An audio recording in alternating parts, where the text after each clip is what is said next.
I cannot cover this. There is something else that might settle it. My fiancé. My fiancé gave me to his rival to settle a debt.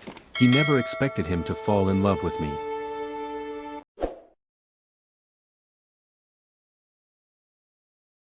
There is a particular silence that falls over a card table when a man has lost more than he can pay, and it is not the silence of shame, though shame is certainly present in the room. It is the silence of every other player recalculating, in the space of a single breath, exactly how far the desperate man in front of them might be willing to go, and exactly how much they themselves might be willing to take. Isabel Carrington did not know, on the evening her entire future was decided over a card table in a smoke-fogged London gaming room she had never once set foot inside, that her name was being spoken at all. She was at home in the small rented house on Brindle Street, sitting beside her mother's chair with a mending basket in her lap, listening to Mrs. Agatha Carrington read aloud from a worn novel in the soft, slightly trembling voice that illness and grief had given her in the 3 years since Isabel's father died and left them with considerably more dignity than income. This was the shape of Isabel's life in the spring of 1879. She was 25 years old, engaged to be married to Lord Frederick Ashworth, a match her mother had wept with relief over, a match that promised, after years of careful economy and quiet worry, an end to counting coal and rationing candles. Isabel had agreed to the engagement with the particular gratitude of a woman who understood exactly what was being offered and exactly what was expected of her in return. She did not love Frederick. She had told herself, in the private hours when honesty was unavoidable, that love was a luxury her circumstances did not strictly require, and that affection, given time and effort, could grow in whatever space was left over once security had been properly secured. She had been wrong about a great many things that spring, though she would not understand the full scope of her wrongness until considerably later. Frederick Ashworth arrived at Brindle Street the following morning at an hour too early for a social call and too late for him to have slept at all, judging by the grey pallor beneath his usual polish and the particular brittleness of his laugh when Isabel's mother offered him tea. "I require a private word with Isabel," he said, and something in his voice, too light, too carefully arranged, made the small worry that lived permanently beneath Isabel's ribs tighten into something sharper. They walked together in the small garden behind the house, where the early spring had not yet warmed the air enough to make the walk comfortable, and Frederick talked for several minutes about nothing at all before he arrived, with visible effort, at the thing he had actually come to say. "I find myself in a difficult position," he said. "A debt of honor. Considerable." He laughed, the brittle laugh from the doorway, entirely without humor in it. "To Lord Merrick. You may not know him. He is not a man who attends the sort of gatherings you and I attend." Isabel felt the cold of the morning settle into her hands. "What sort of debt, Frederick?" "The sort that cannot be paid in money I do not currently possess," he said, and would not look at her directly. "I have offered him an alternative." She understood, in the space between one breath and the next, exactly what alternative a desperate man with nothing else to offer might propose, and she felt something in her chest go very still and very cold, the particular stillness of a person absorbing a blow before they have fully registered that it has landed. "You offered him me," she said. Frederick's silence was its own answer. "I offered him the chance to settle the debt by other means," he said finally, the words coming faster now, as though speed might soften what they contained. "He has expressed interest in marriage. He is wealthy, Isabel, wealthier than I am by a considerable margin, and he is, by every account I have heard, not a cruel man. You would want for nothing. You would be a countess rather than merely a future viscountess." He paused, and something in his pale blue eyes flickered toward calculation rather than apology. "It is, in many respects, an improvement to your situation." Isabel stood very still in the cold garden, her hands twisting the small pearl ring on her right finger with the particular violence of someone trying not to scream. "You traded me," she said, as though saying it aloud might help her believe it. "Like a debt." "You were never going to love me anyway," Frederick said, and for the first time that morning there was something almost like honesty in his voice, though it did nothing to soften the cruelty of the sentence. "I have seen how you look at me. Gratitude, certainly. Affection, perhaps. Nothing that would have survived very much hardship. He shrugged, an awful, careless gesture. This way, at least, someone profits from the arrangement beyond simply you being fed. Isabel did not cry in the garden. She had learned, across 3 years of careful economy and quiet dignity, that tears were a luxury best reserved for private hours, and she held herself with the particular discipline of a woman who understood that whatever happened next would require every ounce of composure she could summon. "When does he expect me?" she asked. Frederick's relief at her composure was visible and entirely without shame. "A fortnight," he said. "He has agreed to call on you properly first. He is not a man who does things without ceremony, whatever else he may be." Isabel walked back into the house alone, leaving Frederick in the garden, and went directly to her room, where she sat on the edge of her narrow bed and allowed herself, finally, the tears she had refused to give him. Her mother found her an hour later and listened to the whole account with her hands folded in her lap, the slight tremor in them more pronounced than usual, her pale green eyes, the same shade as Isabel's, softened now by age and grief, filling slowly as Isabel spoke. "I am so sorry, my darling," Mrs. Carrington said, when Isabel had finished. "I am so sorry that the world has made you into something men trade between themselves like a debt of honor." "It is not your fault, Mamma," Isabel said, though her voice cracked on the words. "It is the fault of every circumstance that left us without the resources to refuse," her mother said. "That is not a comfort, but it is the truth, and I find I owe you the truth at minimum, since I cannot offer you anything else." Isabel took her mother's trembling hands in her own and held them until the trembling eased, and in that small, quiet room, with the spring cold pressing against the windows, she made a private decision that she did not share aloud, that whatever happened with Lord Merrick, whoever he turned out to be, she would not arrive at his door as a broken thing. She would arrive as herself, entire, however the circumstances had assembled themselves around her. She did not yet know that the man waiting for her at the other end of this transaction had spent the entire previous night turning the same arrangement over in his own mind with a discomfort he had not expected to feel. Gabriel Thorne, Earl of Merrick, did not particularly enjoy cards, and he had not particularly wanted Frederick Ashworth's fiancée handed to him across a gaming table like a forfeited stake, and the discomfort of the entire arrangement had followed him home and kept him awake long past the hour when a sensible man would have stopped turning it over and simply slept. He had won the hand honestly, this much, at least, sat easily with him. Frederick Ashworth had wagered considerably beyond his means across an evening of increasingly reckless play, and when the final accounting came due, Frederick had been the one to propose the alternative arrangement, not Gabriel. Gabriel had simply, in a moment he had already begun to regret by the time his carriage reached his own front steps, said yes. He had said yes for reasons that had very little to do with Isabel Carrington and a great deal to do with his own private griefs, though he had not examined this clearly enough in the moment to recognize it. He was 35 years old, unmarried, the last of his line with no immediate prospect of correcting that fact, having spent the better part of a decade since his own broken engagement, a story the London gossip columns had exhausted years ago and largely forgotten, avoiding any situation that might require him to risk his heart a second time. A marriage arranged through a gambling debt required nothing of his heart at all. It was, in the cold arithmetic he had constructed around his own emotional safety, almost appealing in its simplicity. He had not accounted for the discomfort of actually meeting the woman in question.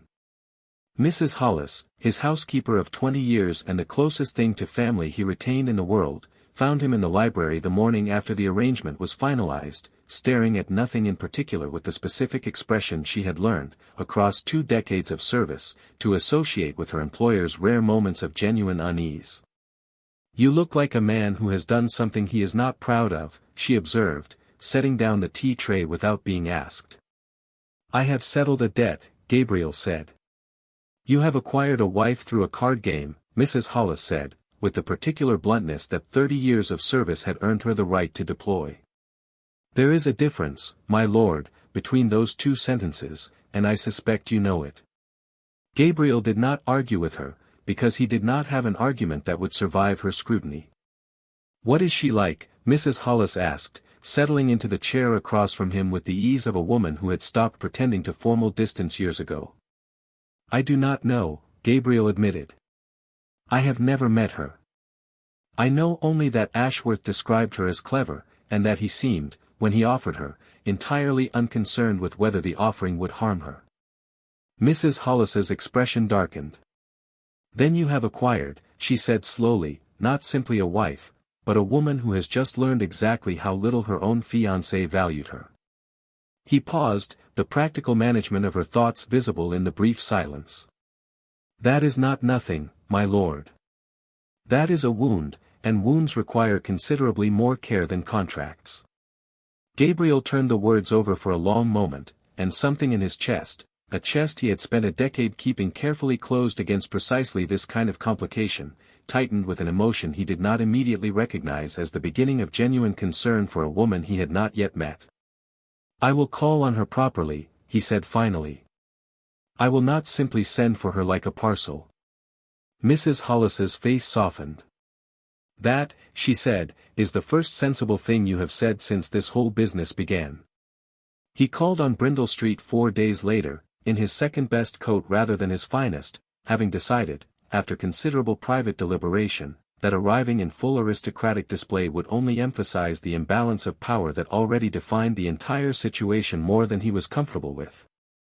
Isabel received him in the small, carefully maintained parlor, her mother seated nearby with her hands folded and trembling in her lap, and Gabriel understood, the moment he saw the careful economy of the room, the mended curtains, the single small fire kept low against the cost of coal, the particular pride with which both women held themselves despite every visible sign of reduced circumstance, that he was looking at exactly the kind of dignified poverty that London society specialized in ignoring. Isabel herself was nothing like what he had braced himself to encounter. He had prepared, in the privacy of his own anxious imagination, for tears, or anger, or the particular brittle gaiety of someone performing acceptance they did not feel.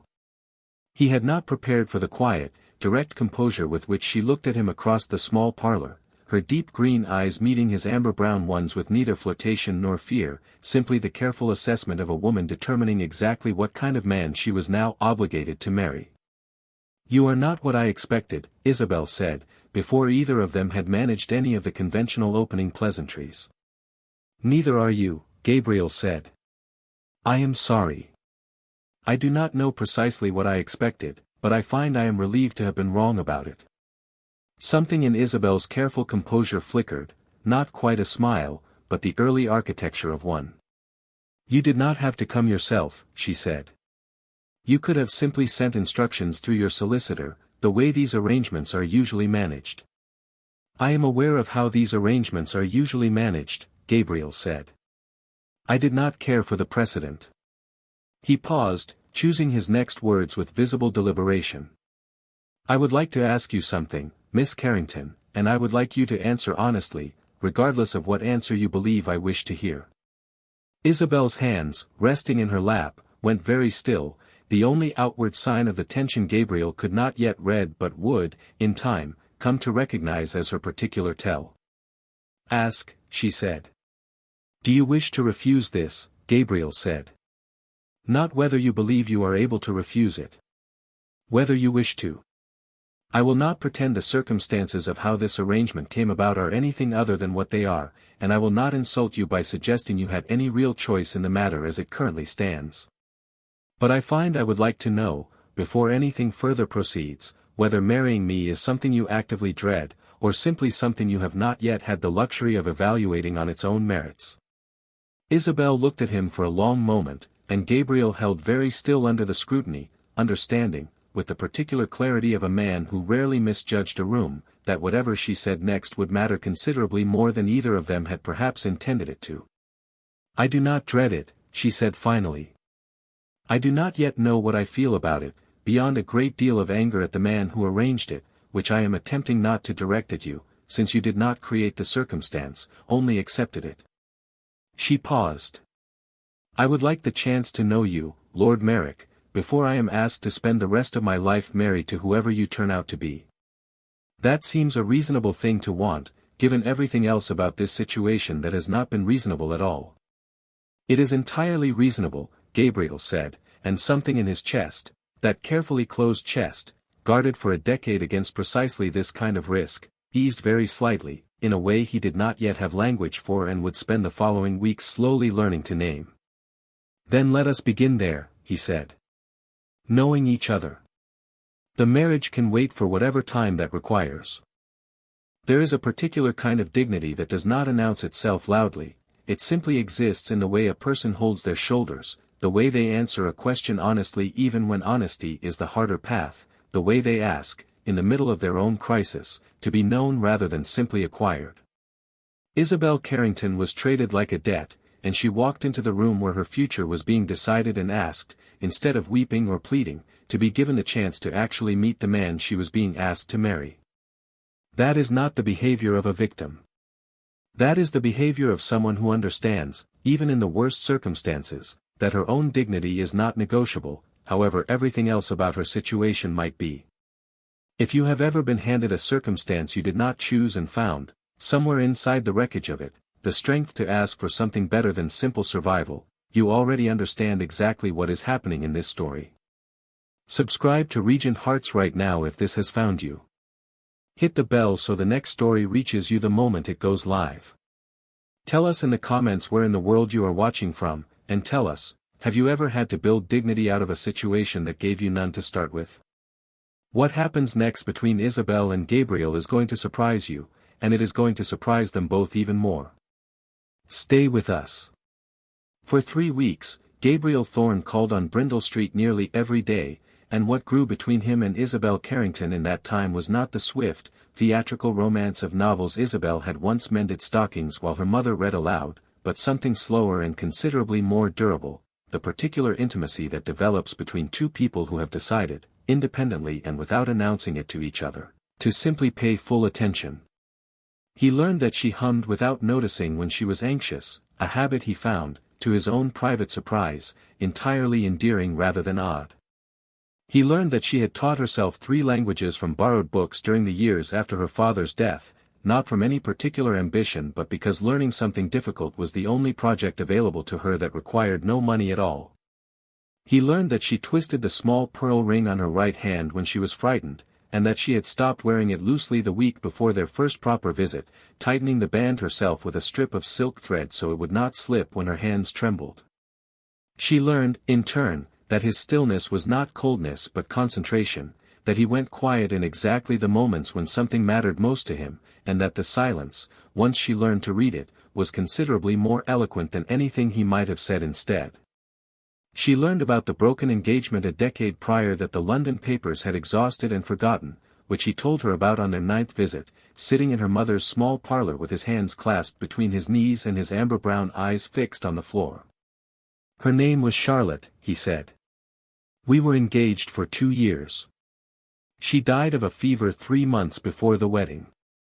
I had convinced myself, by the time she died, that I understood exactly what kind of life we would build together, and then there was no life to build, and I did not know what to do with everything I had already planned in my head.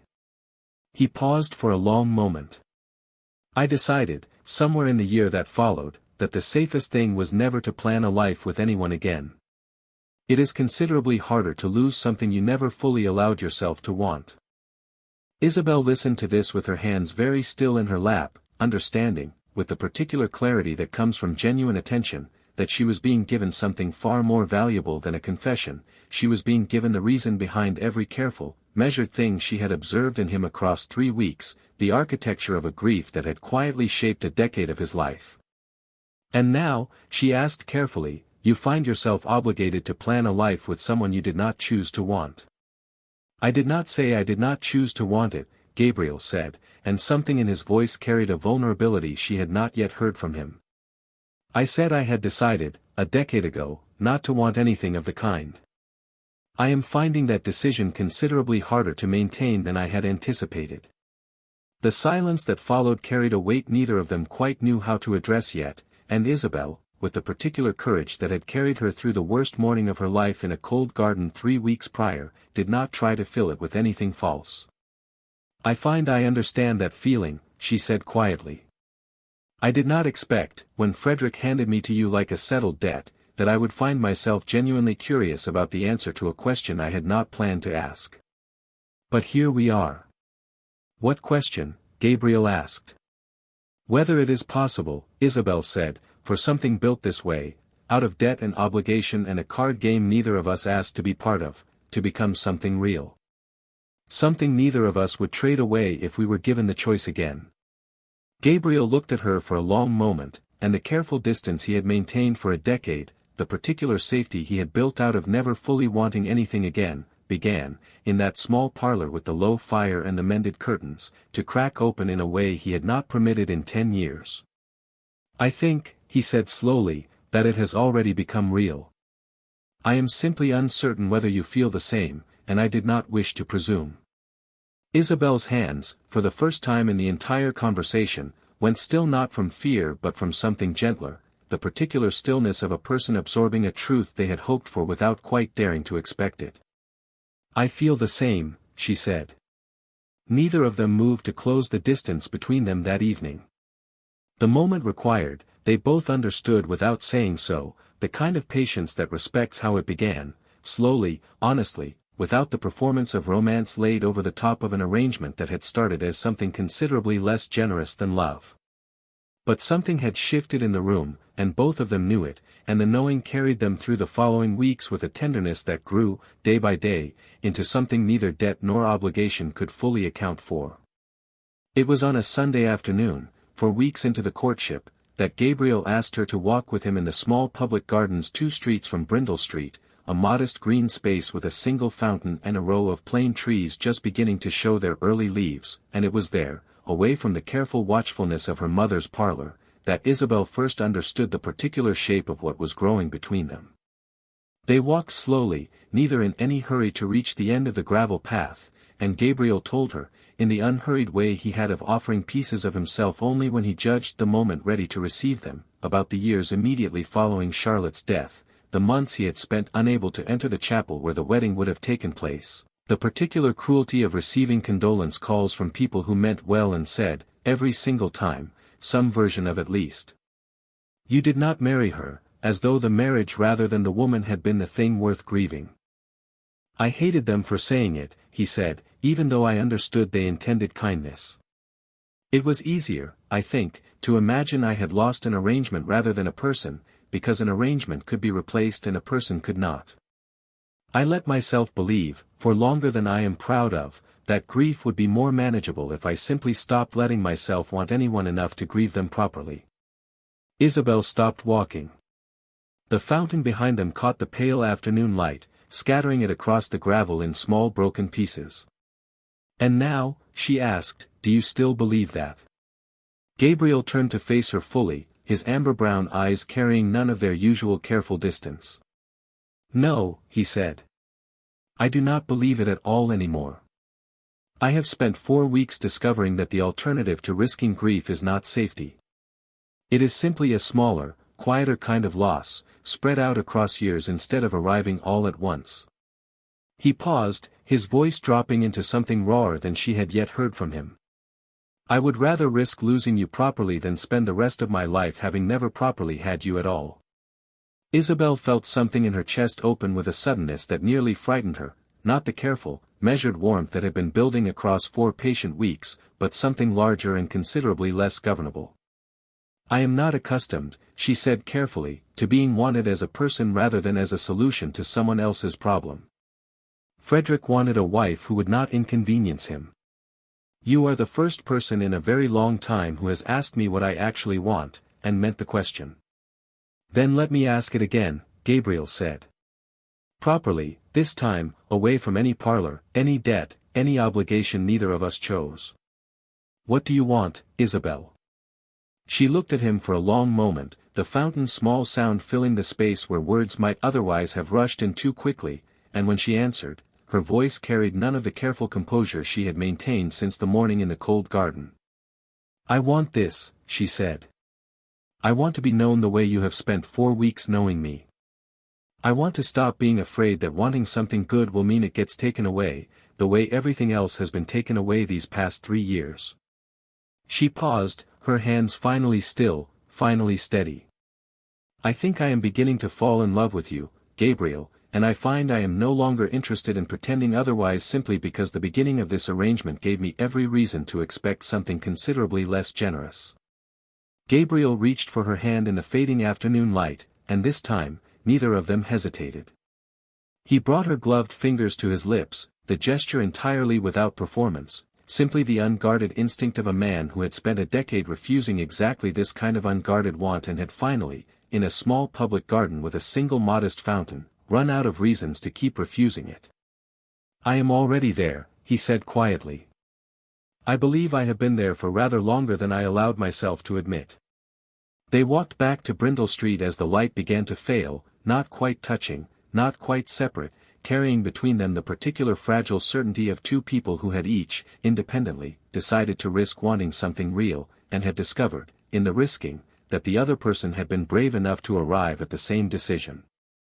It was 6 weeks into the careful courtship neither of them had planned for when Frederick Ashworth reappeared at Brindle Street, uninvited and considerably more desperate than he had been on the morning he first proposed trading Isabel away to settle his debt.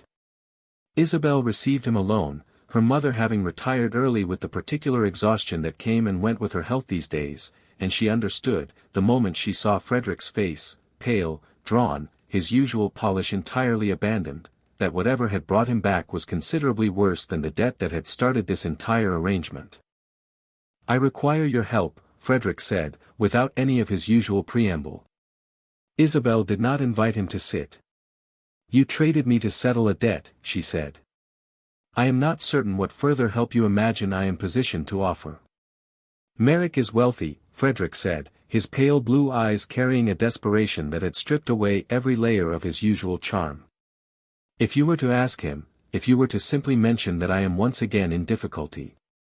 You wish me to ask the man you handed me to as payment, Isabel said, her voice carrying a coldness she had not known she possessed until this exact moment, to extend you further credit on the strength of my goodwill. Frederick had the grace, at least, to look briefly ashamed, though the shame did not appear to alter his request in any way. I am desperate, Isabel, he said. I would not ask if I had any other option. You did not consider whether I had any other option, Isabel said, when you offered me as your option. I find I am not inclined to extend you a consideration you did not extend to me. Frederick's desperation curdled, in the space of a single breath, into something uglier. You have landed rather well for someone who was given away like a debt, he said. A countess, comfortable, courted properly by a man who could have simply taken what was owed him without any of this elaborate patience. Forgive me if I do not see why you cannot spare a single word on my behalf, given how generously circumstance has treated you since. Isabel looked at the man she had once agreed to marry out of gratitude and practical necessity, and she felt, for the first time since the cold morning in the garden, something other than anger, a kind of clarity, settling over her with the particular calm of a person finally seeing a situation entirely as it was rather than as she had once, out of necessity, agreed to pretend it might become. I have landed well, she said, because Lord Merrick treated me, from the very first afternoon, as a person whose feelings warranted consideration. You treated me as an asset to be liquidated when your own poor judgment required settling. Those are not comparable circumstances, Frederick, and I will not pretend, for the sake of your comfort, that they are. She showed him out herself, and stood for a long moment in the small entryway after the door had closed, her hands trembling not with fear this time but with the particular release of finally saying aloud something she had carried, unspoken, for 6 weeks. She did not tell Gabriel about the visit when he called the following afternoon. She told him 3 days later, on an evening when the question of trust between them had grown solid enough that withholding it began to feel, to her own surprise, like a small betrayal of something she had not realized she valued so completely. Gabriel listened to the entire account with his particular, careful stillness, and when she finished, his amber-brown eyes carried an expression she had not yet seen from him, something that sat closer to quiet fury than anything else, though carefully, deliberately controlled. He came to you for money, Gabriel said, and used the very arrangement that wounded you as his argument for why you owed him the favor. Yes, Isabel said. What did you tell him? I told him no, Isabel said. I told him that you had treated me as a person and he had treated me as an asset, and that those were not comparable circumstances. Something in Gabriel's careful stillness eased into an expression Isabel had come, across 6 weeks, to recognize as the closest he came to open tenderness. I am proud of you, he said quietly. Not because you refused him, though I am glad you did. Because you have spent your entire life being told, by every circumstance surrounding you, that your value was negotiable, and you have somehow, against every available evidence, arrived at the understanding that it is not. He paused. I do not know that I could have managed the same clarity, in your position. Isabel felt the particular warmth that had been building in her chest for weeks settle into something steadier, something that felt, for the first time, less like hope and more like certainty. I had a great deal of help arriving at that clarity, she said. You have spent 6 weeks treating me as though my feelings mattered before any decision was made about my future. It is rather difficult to continue believing yourself negotiable once someone has shown you, consistently, that you are not.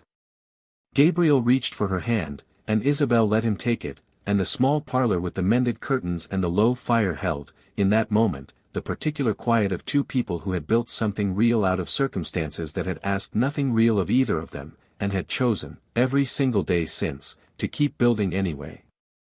It was Mrs. Hollis, in the end, who delivered the piece of information that neither Isabel nor Gabriel had anticipated, and she delivered it on a quiet afternoon in the Merrick House library, 3 months into the engagement that had, by then, become something neither of them would have traded away for any circumstance the world might have offered instead. My lord, Mrs. Hollis said, finding Gabriel alone with his correspondence, there is a matter from some years past that I believe you ought to know, now that Miss Carrington is to become part of this household permanently. Gabriel set down his pen, recognizing, from long acquaintance with her particular tone, that whatever followed would require his full attention. Do you recall, Mrs. Hollis said carefully, the young governess your late mother employed for several seasons, before your own come of age, a Miss Eleanor Whitmore? Vaguely, Gabriel said. I was a boy. I recall she left rather suddenly. She left, Mrs. Hollis said, because your father dismissed her without notice, and without the reference she had more than earned, after she refused an advance from him that I will not describe in further detail, except to say that it was entirely without honor on his part and entirely blameless on hers. She paused. I have carried the guilt of that dismissal for 30 years, my lord, because I said nothing at the time, fearing for my own position, and Miss Whitmore left this house with nothing, no reference, no wages owed her, and, as I learned only recently through a chain of correspondence I will not trouble you with the details of, carrying a child she raised entirely alone. Gabriel's expression had gone very still, the particular stillness Isabel had learned to read as the loudest thing he did. What are you telling me, Mrs. Hollis? He said. I am telling you, Mrs. Hollis said, with the careful gentleness of a woman delivering something she knew would matter enormously, that Miss Eleanor Whitmore's daughter grew up under the name Carrington, her mother having remarried a kind man named Carrington 2 years after leaving this house, a man who raised the child as entirely his own and never once let the truth alter how he loved her. The library was very quiet. Isabel, Gabriel said, the name arriving in the room with the particular weight of a realization too large to immediately absorb. Isabel Carrington's mother, Mrs. Hollis confirmed, was once a governess in this very house, dismissed by your own father under the worst possible circumstances. Mrs. Agatha Carrington was Eleanor Whitmore. I recognized her the very first time Isabel mentioned her mother's name and described her gentleness and her particular way of folding her hands. I had simply not yet found the courage to say so, until I understood how permanent this match was about to become, and decided you both deserved the truth before any vows were spoken. Gabriel sat with this for a long moment, the architecture of an entire history rearranging itself in his understanding, the woman he was about to marry connected, by a thread of circumstance neither of them could have anticipated, to his own family's oldest unaddressed cruelty. Does she know? Gabriel asked. Does Isabel know any of this? I do not believe so, Mrs. Hollis said. I do not believe Mrs. Carrington ever told her daughter the full circumstances of why she left her position so suddenly all those years ago. Some grief is easier carried in silence than explained to a child. Gabriel went to Isabel that same evening, and told her everything Mrs. Hollis had revealed, watching her face move through shock, then a slow and painful recognition, then something that settled, after several long minutes of silence, into a complicated grief for a mother who had carried an old wound alone for 30 years rather than burden her daughter with it. "She never told me," Isabel said quietly, once she had absorbed the whole account.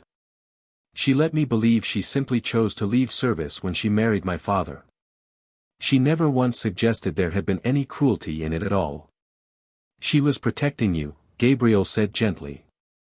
"The same way she has protected you across every hardship since your own father died, by carrying the heaviest parts herself and showing you only what she believed you could bear." Isabel was quiet for a long moment, her hands twisting the small pearl ring with the particular agitation Gabriel had come to recognize. "This changes things," she said finally. "I am marrying into the very house that wronged my mother." "It does change things," Gabriel agreed. "I will not pretend otherwise." He paused, choosing his next words with the careful deliberation she had come to associate with the moments that mattered most to him. "But I find I would like to offer you something, if you will permit it. Not as an apology for my father's conduct, which deserves no defense and receives none from me. As a correction, as much as one is possible across 30 years. "What correction?" Isabel asked. "I would like your mother to live with us," Gabriel said, "here at Merrick House, with whatever comfort and dignity this household failed to extend her 3 decades ago. I would like the reference she was denied to finally exist, however belatedly, in whatever form will mean something to her. And I would like this house, going forward, to be remembered as the place that eventually made amends, rather than simply the place that once caused harm." Isabel's eyes filled with tears that had nothing to do with grief and everything to do with the particular, overwhelming relief of being loved by someone who met every difficult truth with action rather than avoidance. "You did not have to offer any of that," she said. "I did," Gabriel said simply. "Because the alternative was allowing an old cruelty to remain unaddressed simply because addressing it was complicated, and I find I am no longer interested in the kind of safety that requires looking away from complicated things. I learned that lesson, I think, the moment you walked into my parlor 3 months ago and asked to be known before you were married. I do not intend to abandon it now." Isabel went to her mother the following morning, sitting beside the familiar chair in the small Brindle Street parlor with the particular nervousness of a daughter about to ask a question that might reopen a wound carefully sealed for 30 years. "Mama," she said gently, taking her mother's trembling hands in her own, "I know about Eleanor Whitmore."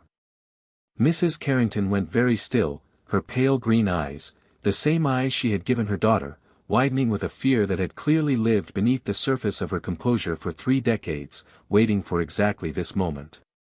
"Who told you?" she asked, her voice barely above a whisper. "Mrs. Hollis," Isabel said. "She has carried the guilt of your dismissal for 30 years, Mama. She told Gabriel because she believed we deserved the truth before any vows were spoken, and Gabriel told me because he refuses to build a marriage on anything that requires either of us to look away from something difficult." Mrs. Carrington's hands trembled more visibly now, and Isabel held them steady, the way she had held them steady through every hardship of the past 3 years. "I did not want you to carry it," her mother said finally. "I did not want you to grow up understanding that your own mother had been treated as something disposable by a man with more power than honor. I wanted you to believe the world had simply given me your father, plainly and without complication, because that was the story I could bear to give you." "I understand why you protected me from it," Isabel said. "But Mama, I have spent my entire engagement to Gabriel learning that the truth, however difficult, is always more bearable than the silence around it. You carried this alone for 30 years. You do not have to carry it alone any longer." "I am ashamed," her mother admitted, the words clearly costing her a great deal. "Ashamed that the family you are marrying into is the same family that once treated me as though my dignity were negotiable." Isabel pressed her mother's hands gently. "You have nothing to be ashamed of," she said. "You survived something cruel and you built an entire life of quiet grace out of the wreckage of it, and you never once let that cruelty touch how you raised me. If anyone in this story should carry shame, it is the man who caused the harm, not the woman who endured it with such extraordinary dignity.